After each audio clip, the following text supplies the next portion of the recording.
30 ساڵ لەمەوە پێش دوژمن دکتۆر قاسملووی ترۆر کرد بە جەستە، بەڵام هێشتا نێوی دکتۆر قاسملوو ناومانە زیندووە. بەڵگە بۆ ئەوەیش ڕێپەیمایی و خۆپیشاندانی هەزاران ئەندام و لایەنگری حیزبی دیموکراتی کوردستانی ئێران لە شارەکانی ئوروپایە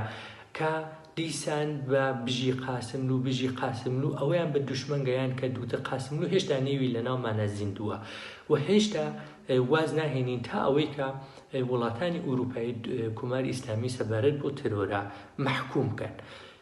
لەوانەیە کە دکتۆر قاسملوو ترۆر نەکراتای ئیستا بەهۆی تەمەنەوە لە نێومانە نەبووایە، بەڵام دژمن بە ترۆری دکتۆر قاسملوو دەڕەندەی و ناحەقی و زاڵمی و تۆرۆریستبوونی خۆی سەلمان و حەقبوونی نەتەوەی کورد و حیزبی دیموکرات و پاکی دکتۆر قاسملوو سەمێنرا. دژمن توانی دکتۆر قاسملوو بەجەستە لە بین بەرێ، بەڵام نێوی ڕێگەی و فکری دکتۆر قاسملوو زیندووە.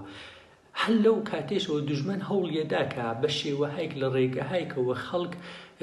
بێساڵ لە فکری دکتۆر قاسملوو دوور کاتەوە، کەسانی گیاندانا بۆ ئەوەی خراپ لە حیزبی دیموکرات تێبکەن، بیر و باوەڕەکە بەلا ڕێگە برن، بەڵام سەرکەوتوو نەبوون و ئیستێشی نەیانتوانی وەقەتی سەرکەوتوو نابن. بەڵام لە چەند ساڵی ڕابردوو بەهۆی دنیای مەجازیەوە کەسانێکە بێسەڵاح لە عالەمی سیاسەتە پێیان ئەڵێن جاش قەڵەم، کەسانێکە سەر بە ڕژیمن ئەیان نەوێت بە شێوەهایەکی جۆراوجۆر زەربە لەم فکر و بیر و باوەڕە بن. کەسانێک دێن کە قسەی زۆر باشەکەن، بەڵام لە پەنای قسە باشەکانیانە ئەو مەبەستایەوە دیاری کراوە بۆیان باسی دەکەن. لەوانەیەنەوە دوونۆ قسەی باشکەن بۆی کە بتوانن لە دەرفەتێکا قسەیەکی خراپ جێبخەن. کەسانێکیان باسی سەربەخۆیی یەکەن، قسەی جوان جوان باسی نەتەوەی کورد، بەڵام دەبینی قسە بە قازی محەممەد دەکەن. خب ئەمە چ معنایکە؟ قازی محەممەد ئەوەڵین سەرۆکۆماری دەوڵەتی کوردستان لە تاریخی معاسرە. چۆن نەکرێت کەسێ سەر بە خۆی خواست بێ جنێو بە قازی محەممەد بە یا جنێو بە دکتۆر قاسملوو بدات؟ دەڵێن دکتۆر قاسملوو نەتەوەی نەبووە بۆ ئێران کاری کردووە، لەو دووە ئێران چێتیان کردووە. من لەمیدەوە زۆر بە کورتی ئاماژە بەوە ناکەم. بەڕێزان، حیزبی دیموکرات و دکتۆر قاسملوو هیچ کات سەر بە خۆیان ڕەت نەکردوێتەوە. دکتۆر قاسملوو فەرموویەتی ئێمە بۆ ئەم دەورانی خۆمان بڕیار دەدەین و نەسڵی داهاتووش بە خۆیان بڕیار دەدەن.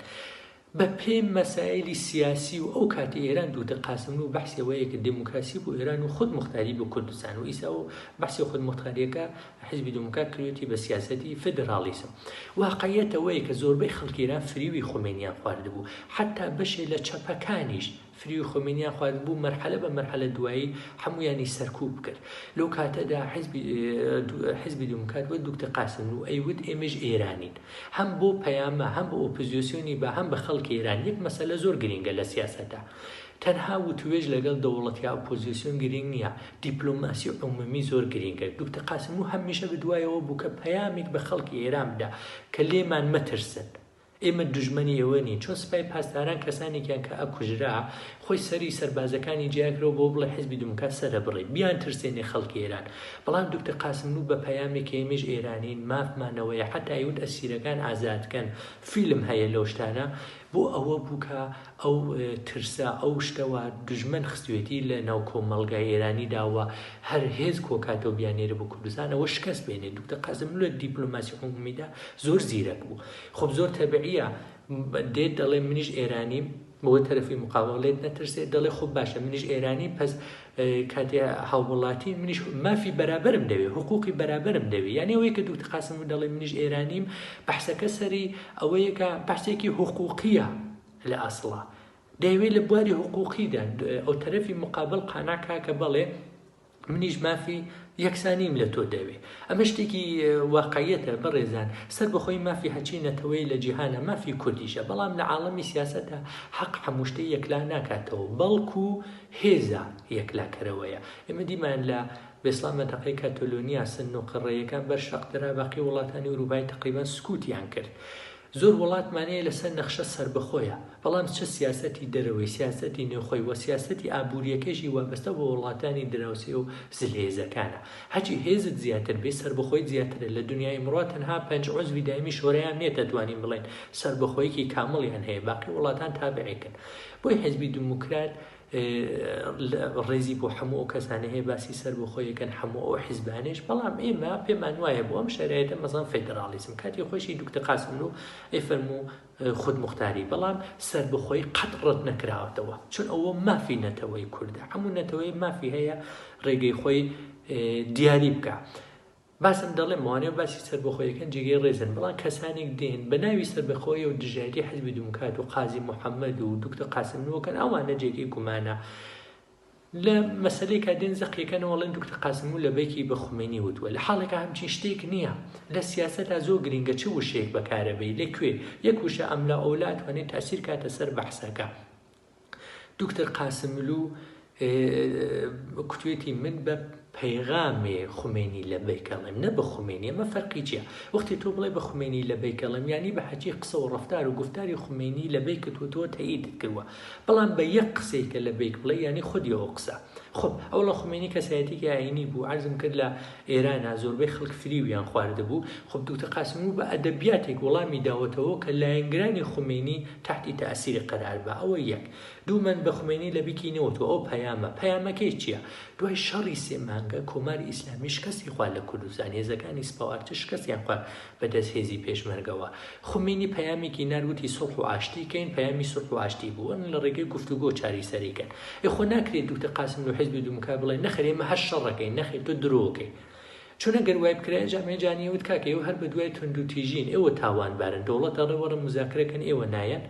پس حیزبی دموکرات ئەو کوتی وەرن وتوێژکەین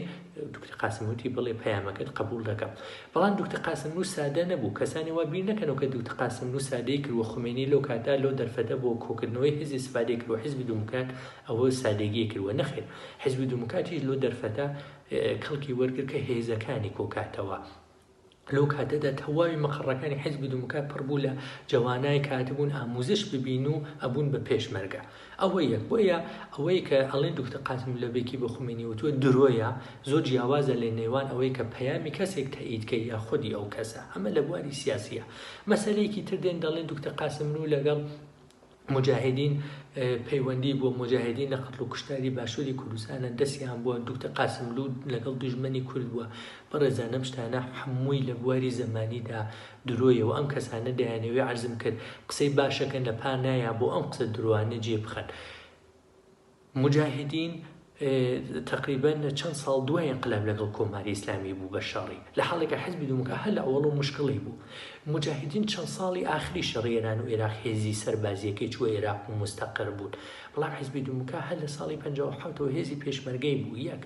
دوو حیزبی دموکرات لەگەڵ سەلتەنە تەڵاب لەگەڵ مەرکەزگەرا لەگەڵ مجاهدین لەگەڵ هەر کەسێ جمهوری ئیسلامی کە دانیشتووە و توێژی کردووە خەتی سووری خۆی هەیە بەڵام هاوپەیمانەتیەک نییە